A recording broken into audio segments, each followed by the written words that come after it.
welcome back to the Forging Roots podcast. I'm your host, Matthew Couture, and this is episode 8 of the podcast. This week's guest is Aaron from Michigan Ambush Outdoors. Aaron runs Michigan Ambush Outdoors. It's a YouTube channel, and he has Instagram and Facebook and all that stuff, but his YouTube deals with just about everything and anything hunting. I actually stumbled upon Aaron when I was getting ready for the summer. In June, I signed up for a total archery challenge, which for those of you who don't know, that is in the easiest way for somebody who's never heard of it. I like to describe it as kind of like golf, but for bow hunters or just shooters, even if you're target shooters. But just for archery in general. It's basically courses that are set up with 3D targets and there's all different kinds of things, and they have them throughout the entire country, but they're coming to Michigan. They'll be at Crystal Mountain, so I'm going to challenge myself, and I'm going to that for the first time this year. So yeah, more of that to follow as the weeks go on, and hopefully I'll give you guys an update come June when that happens and let you know what I think of it. But anyways, I came across Aaron's channel, Michigan Ambush, when I was, like I said, looking for Total Archery Challenge. Since this is my first one, I have no idea what I'm supposed to bring or things to get. So I just YouTubed it, and his video was the first one that popped up. And of course, seeing in the title Michigan, I was like, hey, I'm from Michigan. So I just kind of went down his page and watched some of his content and seemed like a pretty cool dude, which, as you will see in this episode, I think he is, and had a lot of good conversation. And I personally learned a lot on things from navigation for hunting on different apps that are out there to different types of clothing for not necessarily just like camo prints, but what type of clothing you should wear when you're hunting. And yeah, we just had really good conversation, and hope you guys enjoy this episode as I have, and continue to keep sharing these podcasts with anyone that you think would enjoy them, and continue to do what the whole purpose of Forging Roots is, and to continue to grow yourself and challenge yourself to different ideas and new things. And right now my new thing seems to be the hunting, so I've just kind of been on that path and seems to be going well for me. So without further ado, I give you episode 8 with Michigan Ambush Outdoors. All right. Thank you, Aaron, for coming on the Forging Roots podcast. I appreciate it. Why don't you go ahead and tell the viewers who you are, just a little bit about yourself and some background. Yeah, so my name's Aaron. Run a small YouTube channel called Michigan Ambush Outdoors. Father of 2, husband to my wife, Amanda. Super big into the outdoor, just outdoors in general. I love to hunt, fish, hike, spend my time, as much of my time outdoors as I can. Professionally, I do sales for an equipment manufacturer for the automotive industry. But yeah, that's basically in a nutshell, quick intro. Yeah. Okay. And what got you into wanting to do YouTube originally? It started out like back in, I don't even know, probably 2011, 2012. I got, my wife bought me a GoPro, and the only way to really share videos with people was to have a YouTube channel. So that's how it started. And then, videography and photography has always kind of been a hobby of mine. So then it kind of just snowballed into what it is today. And then I'd say like 3 years ago, I really started putting like a decent amount of effort into it. And then the channel just kind of started to take off from there. So yeah. And what would you say your channel, because I've noticed you have some stuff with like actual hunts and like shed hunting, but then there's also like gear review. Is there one side or the other that you lean more towards that you like in the process? Yeah, definitely. I prefer the hunting, I guess you could say, quote unquote, vlog style videos. Those are the ones that I truly enjoy. But it's hard, especially with kids, to get out constantly and create Mm-hmm. that type of material or that type of content. So the product reviews kind of help fill the gap. And then especially in like the summer, it's tough to get out because I hunt so much with kids. Mm-hmm. It's a little give and trade, you know what I mean? Right. You'll experience that probably later in life, but Yeah. to hunt as much as I hunt, I had to give up something, and it was fishing. So a lot of my time Okay. throughout the summer, being that my wife is a teacher, I spend a lot of time at home with the family. So that's kind of like I said, the product reviews kind of help Mm-hmm. fill the gap. But it is nice because the product reviews give me the opportunity to test out a bunch of different stuff and kind of see what's hot for the new year. Yep. This year we've been kind of really focusing on a lot of archery related projects. So we've teamed up with Sunrise Archery. Actually, they sponsor the channel, so we've teamed up with them, and then through that collaboration, we've been Mm-hmm. cranking out a lot of archery related content. So it's been fun. I love archery. It's a passion. So being able to test out all the new stuff Mm-hmm. has been pretty enjoyable. So. When did you get into archery and hunting and all that? Did you grow up with it? Is it something you picked up later in life? No, so funny story. I didn't start hunting until I was probably about 20. So, Okay.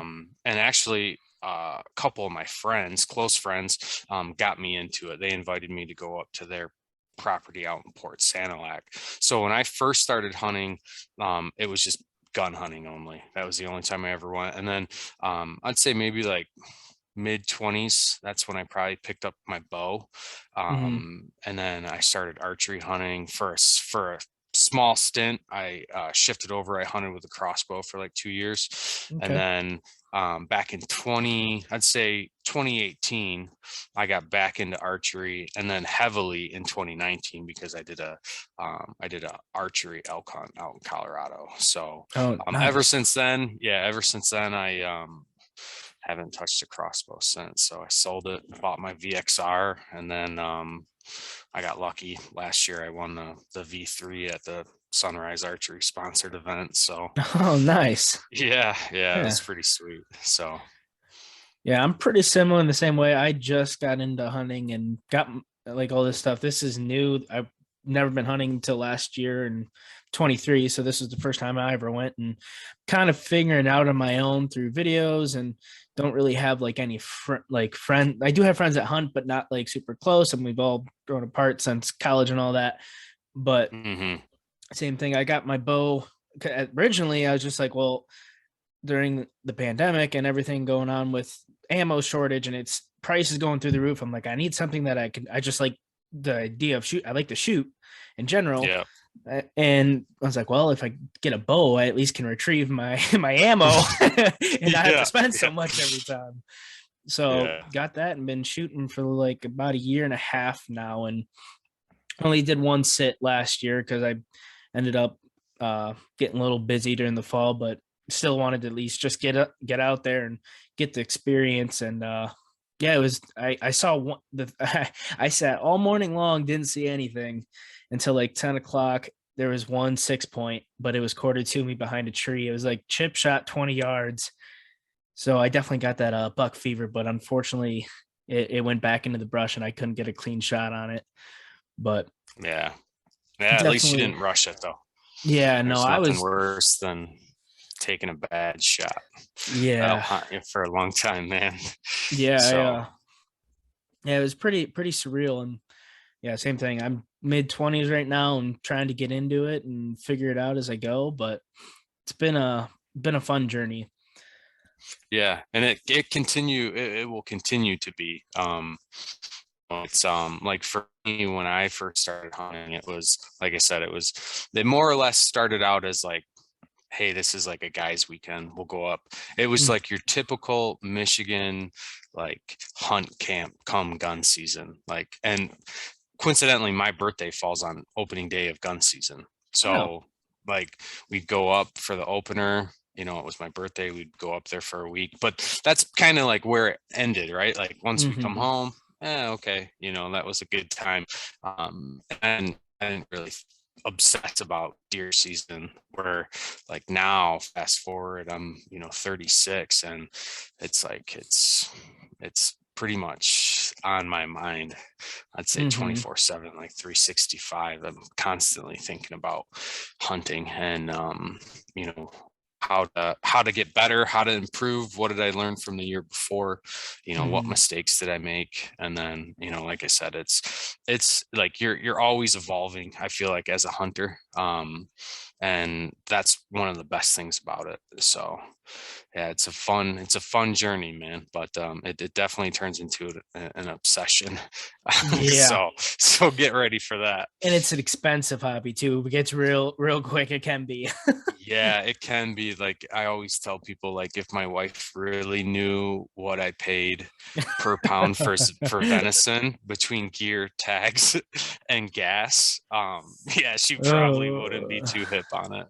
So, but yeah, it's a blast, man. It's a fun time. And for me, it really allows me to kind of like recharge the batteries anytime I'm Mm-hmm. outdoors. It Yep. really allows me to kind of like just get in the zone, recharge batteries, and kind of just, let like work and life pressure and everything else kind of put it aside and just clear my head. So Right.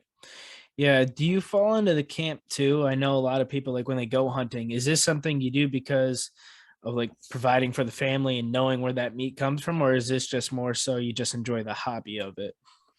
A A little little bit of both. both. Yeah, definitely a little bit of both. I would say, like I said, in the beginning, it was more, hey, it was a guy's weekend. But then, Mm-hmm. like, the more I got into hunting, the more, I started really enjoying venison. And then Mm-hmm. once I learned how to cook it, I started enjoying it even more. And then just like, I can't, it's so hard to explain. I try to explain it to my wife, like, just the rush, like you felt it, like when you had that buck come in, like Oh, I that was shaking. rush. I was shaking Yeah, after. that Yeah.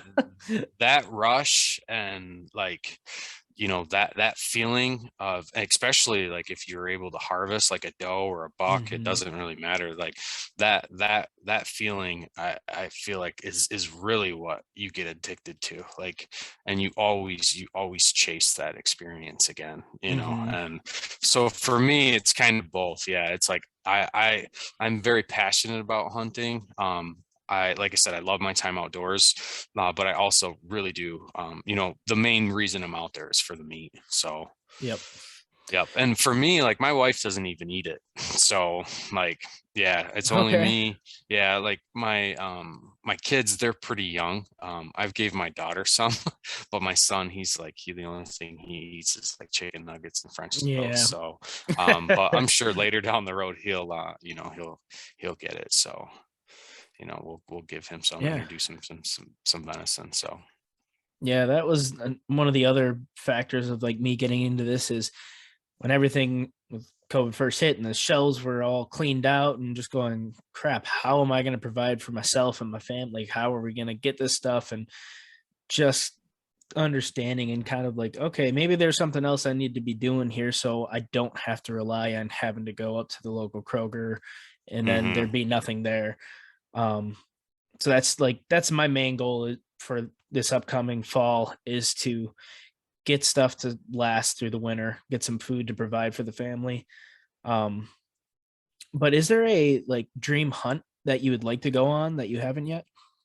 It's really like right now my mind is like, I have like a bucket list of like the top 5 hunts, but elk is like number one right now. Mm-hmm. Like I said, I went in 2019. I did a DIY hunt in Colorado with a group of guys.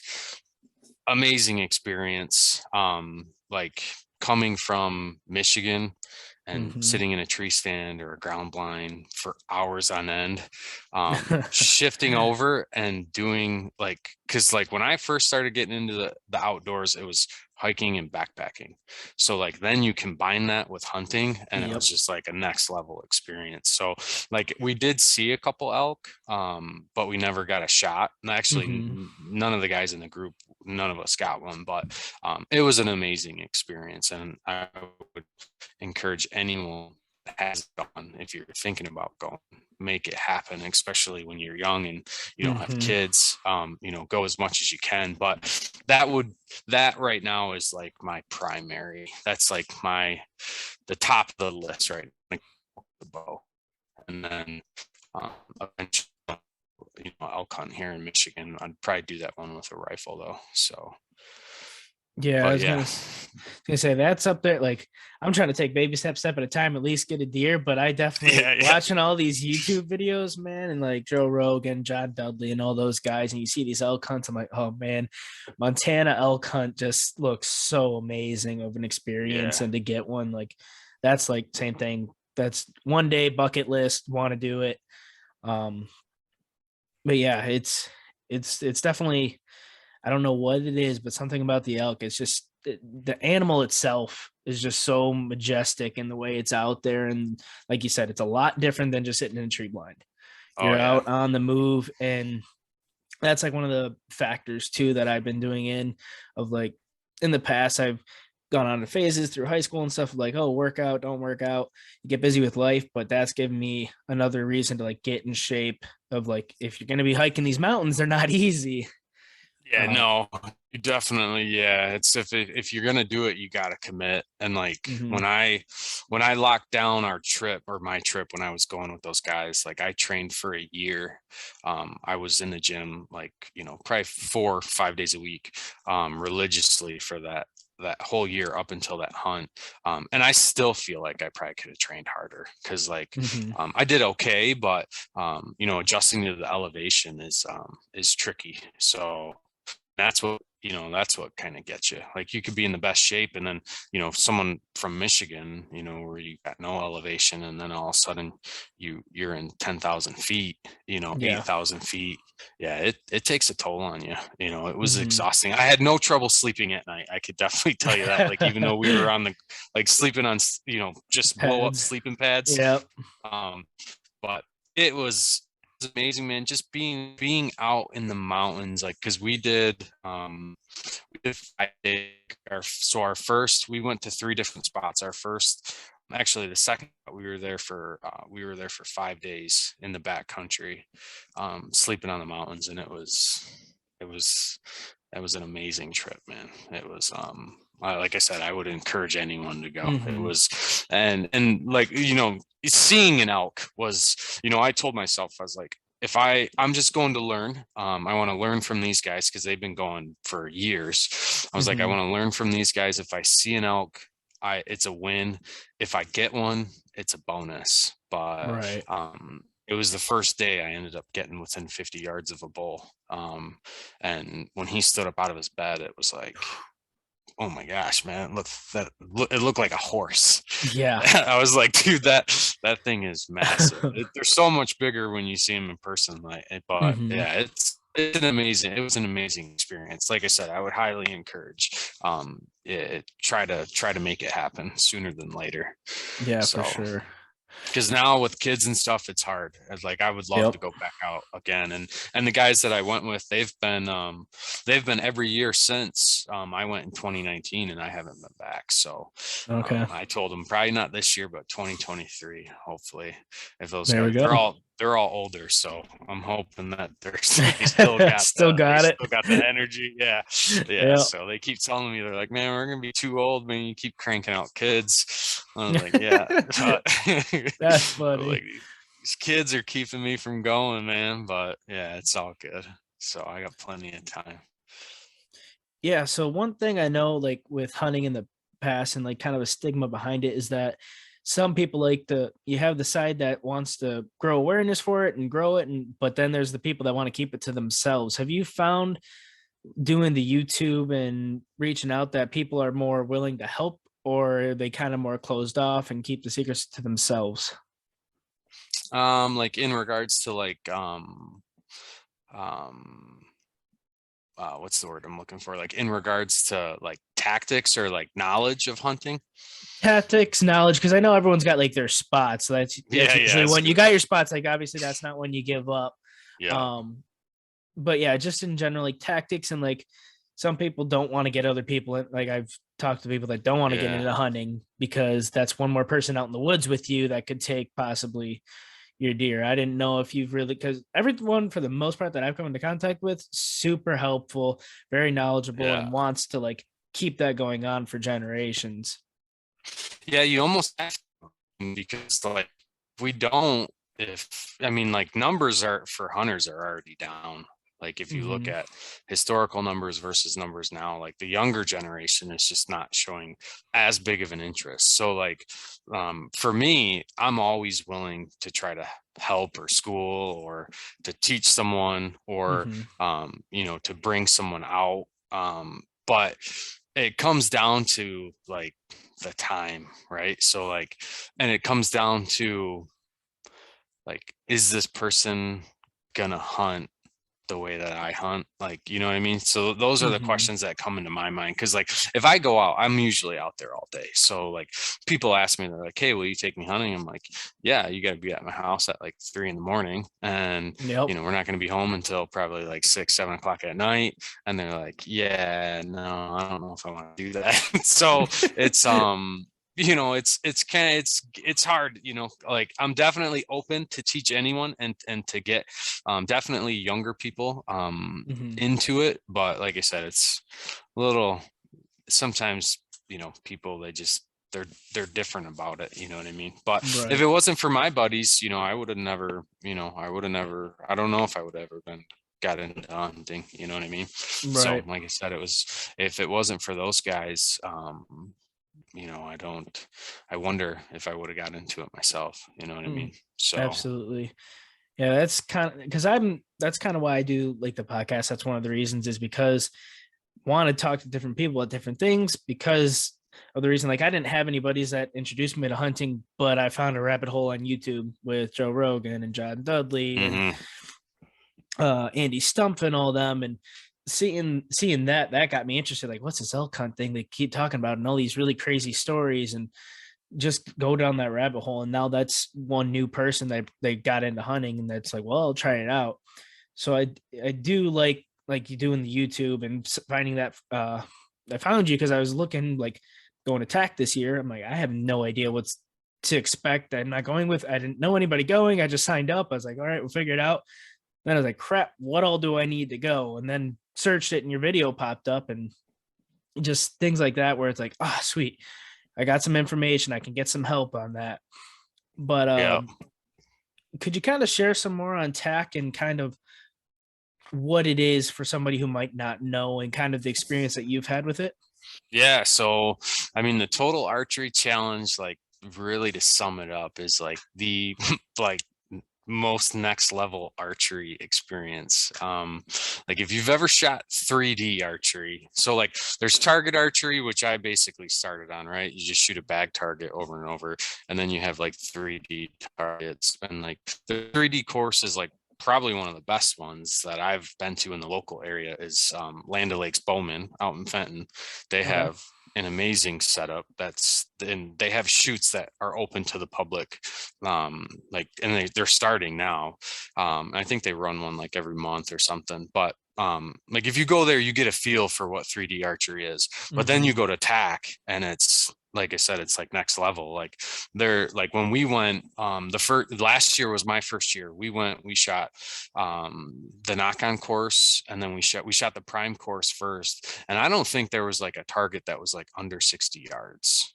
And then when we went and did the knock-on, I mean, like there might have been a couple targets under 40, like, or 40 and under, but if they were at those distances, like the elevation, like the steepness of the shot, the incline or Yeah. decline of the shot was extreme. So like, like I love shooting long distance, and I do shoot long distance like throughout the summer, but it's always flat ground, right? So like you're Right. not, like I have nowhere that I can practice those type of elevations and those Yep. those declines. But that's really what Total Archery Challenge is about. Like it's a great time, but it's really, as an archer, it's really going to push you, to really test your, Mm-hmm. not only your confidence, like in your gear, in your setup, but just you as an individual, like how well do you actually shoot? Because at those distances, in my experience, like if you have any flaws, they're just magnified at anything Mm-hmm. like past 40. Like if you got a bad grip on your bow, or if you're not following through your shot, like you're not going to miss by an inch or two, you're going to miss by like a foot. And at total Right. archery challenge, if you miss by a foot, like, or if you miss that target, you're burying your arrow into a tree, or That's it. it's just gone. It's like, Yep. it's like golf, right? I say You I've seen think the all pictures. the woods. Yeah. So yeah, it's real easy to lose arrows. So you definitely, anyone that's interested in going to tack, or that is going to tack, spend a lot of time and shoot a lot.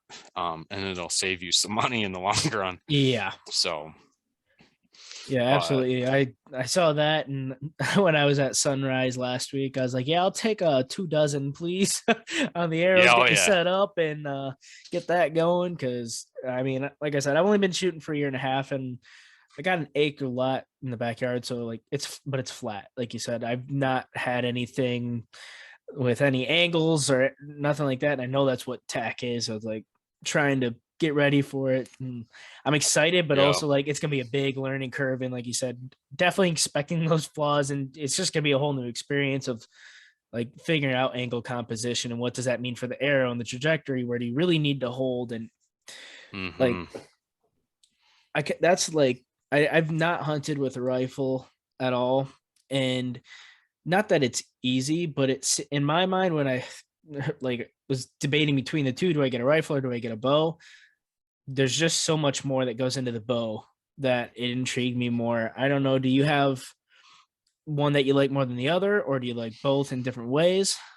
I definitely over the years have gravitated more towards archery. Mm-hmm. I feel like archery is just like gun hunting is, don't get me wrong, it's exciting, and I have nothing against anyone that gun hunts. Obviously that's where I started. And I still gun hunt. Um, Mm-hmm. but it is obviously, it's a little easier for sure. I mean, you're not limited on, your distance really. You can shoot, like I have a Bushmaster 450, the Ruger, and it's, Mm-hmm. that thing's a tack driver at 100 yards, and it's so like you're not limited on your range. Whereas like with bow, realistically for a deer, I mean, like 40 would be like my max yardage, you know what I mean? And the likelihood to even shoot an animal at 40 is pretty slim.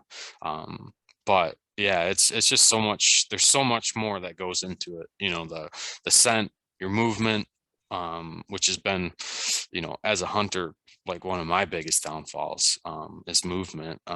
Definitely when you start adding in like a camera on top of it, Mm-hmm. trying to film it, but definitely, what's the word I'm looking, it's definitely more close and like impersonal, like it's they gotta, they gotta get within bow range, and it's really a game of Mm-hmm. inches, whereas like with a rifle, not so much. So yeah, like over the years I've gravitated more towards archery hunting, just because I feel like it is more challenging, and I like the Mm-hmm. challenge, and I like the close encounters with the animals, Right. so. So, do you have a preferred method when it comes to hunting? Do you like the spot and stalk, sitting in a ground blind versus being up in a tree stand, saddle hunting? Have you done a little bit of everything or? Yeah, so I ground hunted, only with a crossbow. So I've killed, I think 3 deer from the ground with a crossbow. I think it's three. Um and then, but lately it's all been tree stand. So and then 2019, was it 2019? It's no, it was 2020. I started getting into mobile hunting, and that really changed the way that I hunted. So like before in the past, I would just go out to, the state land, or I have access to a very small piece of private land. But you just have a preset stand, and I go and hunt that stand Mm-hmm. religiously over and over.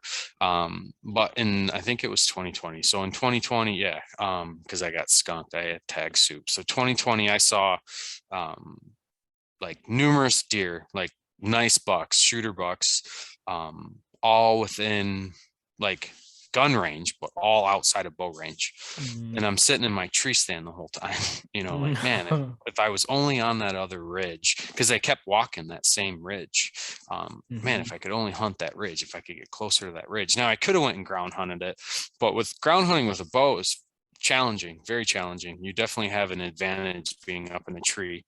And that's really what kind of prompted me to start mobile hunting a little bit more. So last year, 2021, I was basically I wouldn't say 100%, but for the majority of my hunts were all out of a mobile setup. So I was going in, setting up, tearing down, and bringing everything out with me. So mobile hunting has really changed the way that I hunt. Mm-hmm. For the better, really. So, but I have not tried a saddle yet. That's on my list of things to test out this year. I got Yep. one ordered, just waiting for it to come in. I think a tree stand and a saddle. I think they both serve their purpose. I think obviously there's always going to be a debate on which one's better, Mm-hmm. but I feel like there's going to be situations where a saddle would be more ideal than a tree stand, especially Mm-hmm. in areas where, having that tree in front of you is going to block you from that animal and give you Yep. a better advantage. But there's also a lot of guys out there now that are doing like hybrid setups where they're saddle hunting out of like tree stands, like for Mm. instance, like the Lone Wolf Custom Gear .5 is it's a very small tree stand, compact, lightweight. A lot of guys are saddle hunting out of that. So, Okay. like I said, it's I think they both serve their purpose. So I'm excited to try a saddle. I've never saddle hunted, so it'll be something Okay. new to play around with. So Yeah, that's the one I've been looking into and seeing. I got access to some private land, but like you said, I already had tree stands up there, so I did that last year. And but mhm. seeing the saddle hunting, I can see where that, especially with like you said, with the mobile hunting, I feel like that's probably just quicker and easier to take down, tear, and move as you need versus the other. But it's cool to see how much it. I mean, tethered when they made theirs coming from rock climbing and seeing how it's evolving hunting even more just over the years, how quickly and seeing the difference. But what would you say is probably like the craziest experience that you've had out in the woods while hunting, whether it was with the animal or just anything in general? Mm. Um, it's probably like deer hunting wise. Oh, there's two. Like one buck I shot. He was like 7 yards. So that's a pretty fun story. It was with a crossbow though. So I was out hunting that piece of private that I have the rights to hunt, and a friend of mine at the time, I was talking to him basically all through the season, and I was complaining about how dead the private land was, and Mm-hmm. he's like, well, come over here and hunt this piece of public with me. And I was like, all right. So I went over there, I met up with him at lunch, and we went back for an afternoon hunt.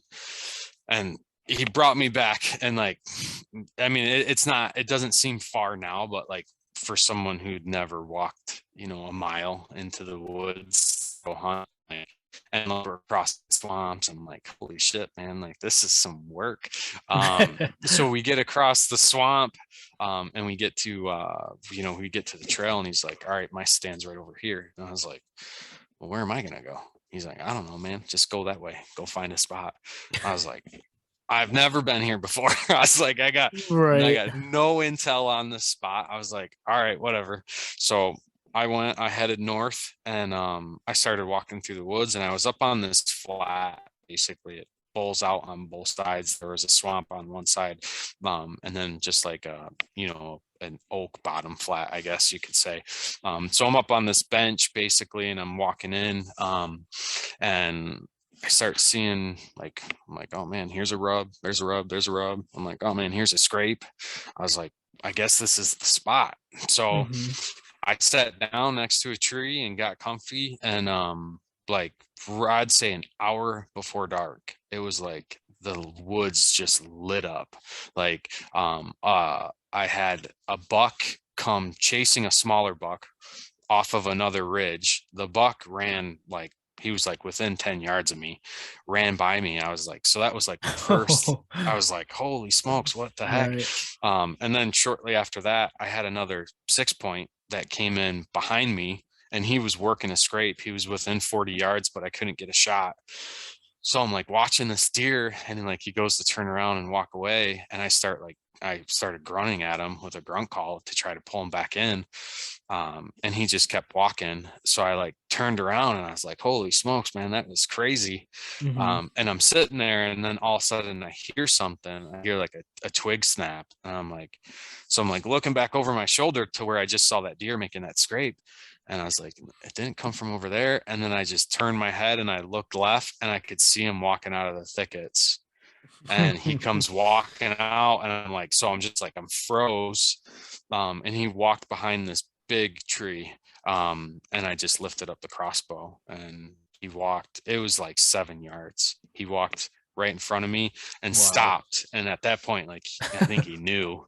And I just let it rip. And I Yeah. called my buddy. I was like, dude, I was like, I just shot a nice buck. And he's like, are you kidding me?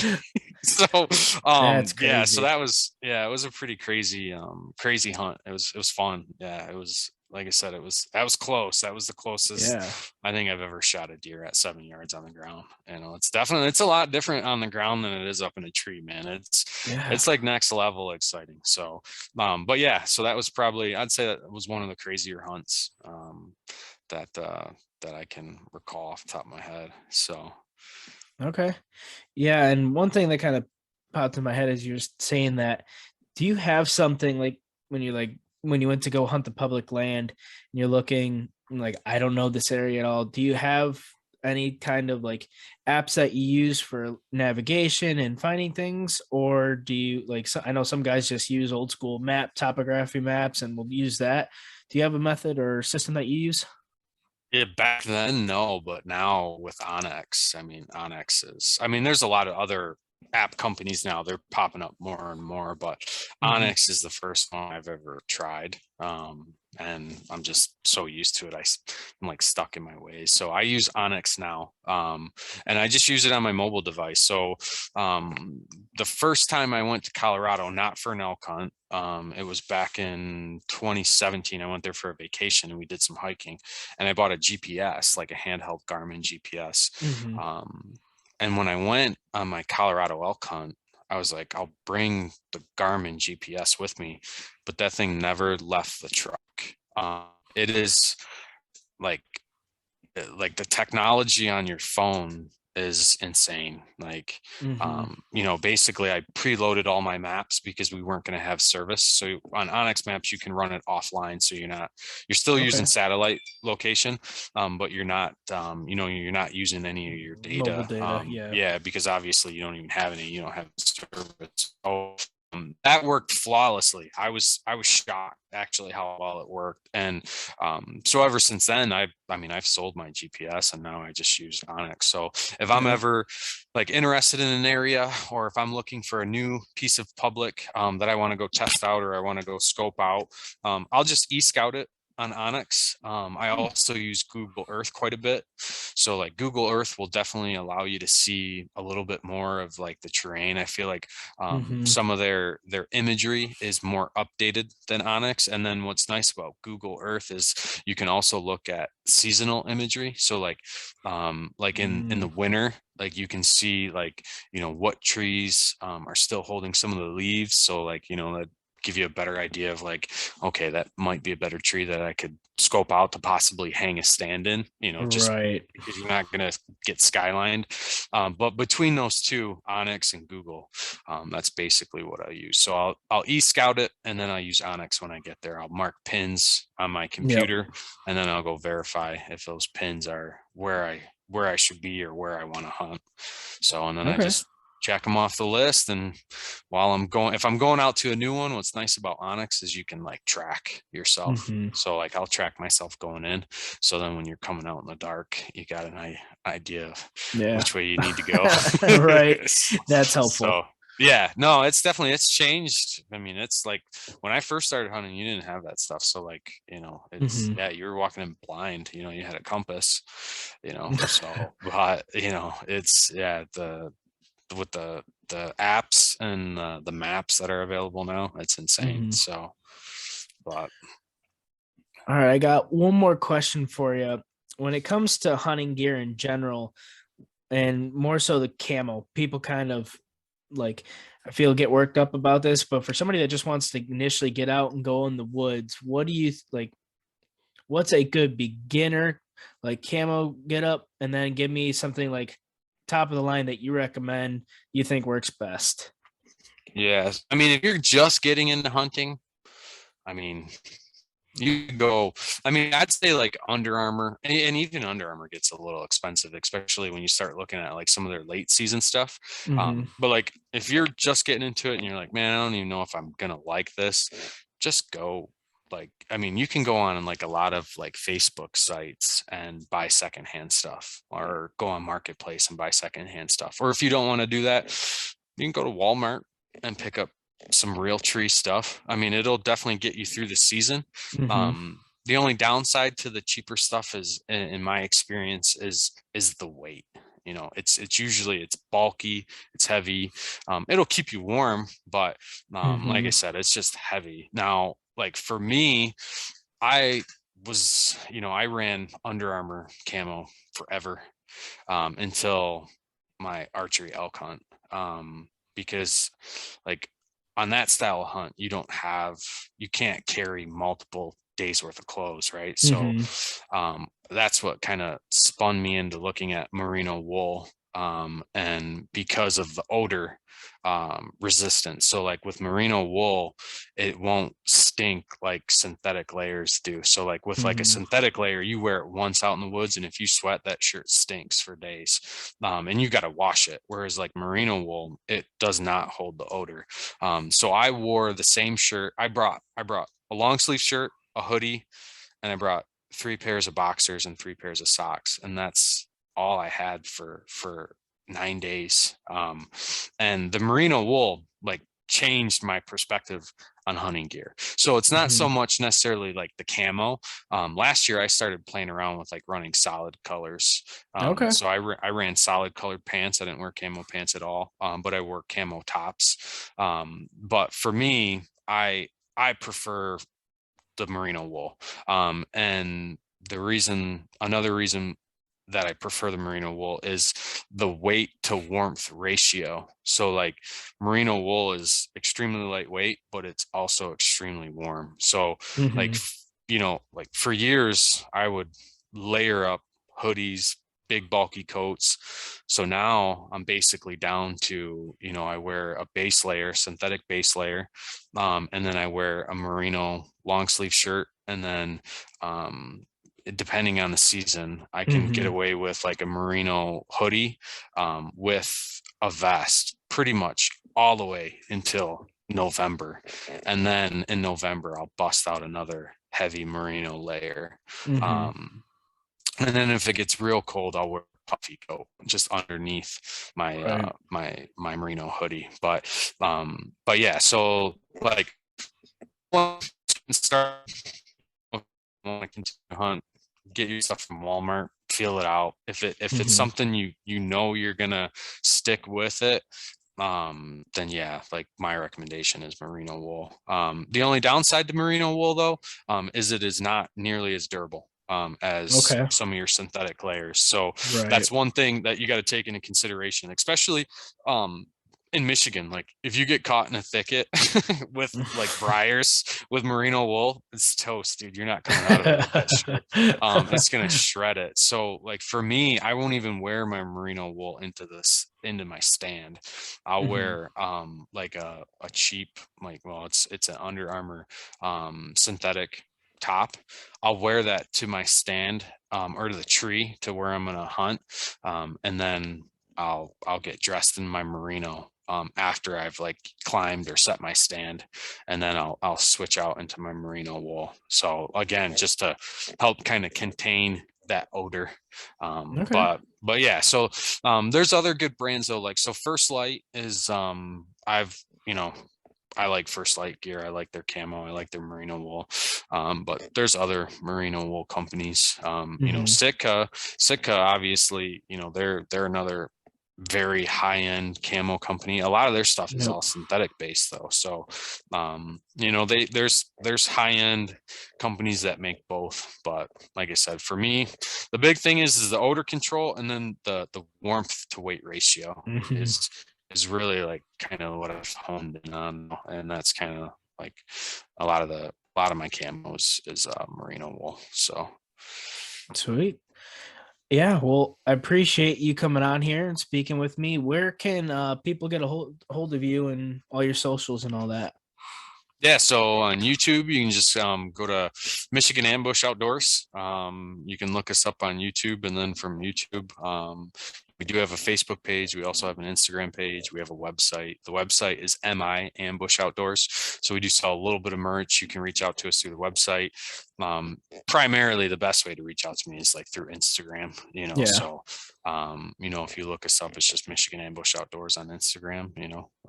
Yeah. Anyone can feel free to reach out. If you got any questions, I'm happy to help in any way. So Yeah, and I'll link that all down in the description for everything too, so it's easy for everyone. And I got one more question. Where yeah. did the name come up? Where'd you come up with the name Michigan Ambush Outdoors? Oh man, it took forever to come up with the name. So Mm. I was from Michigan, and then I don't know, the outdoors. I feel like the outdoors part, I look back at that, I'm like, man, every hunting channel ends in outdoors. So but yeah, I don't know, man. I was like thinking about names, and I'm like, ambush, you're always trying to ambush, in a hunting situation, you're Hmm. trying to ambush the animal. So that's kind of how I came up with it. So All right, cool. yeah. Yeah, I get it. The name was probably one of the most stressful things for coming up with my podcast and trying to rack my brain of what do I want it to mean, but also sound catchy. But I Yeah. do like the name, and I was just curious how that went for you. But Yeah, no, it was it's tough picking names, man. it's one of my It least is. favorite things. It is for sure. Yeah, I went back and forth on a couple for a while, and then I went with that, and we've gone through multiple logo changes too. So, it's yeah, as you Yeah. grow, things Yep. change, your taste and your preference changes. So yeah, it's fun. Absolutely. All right. I appreciate it.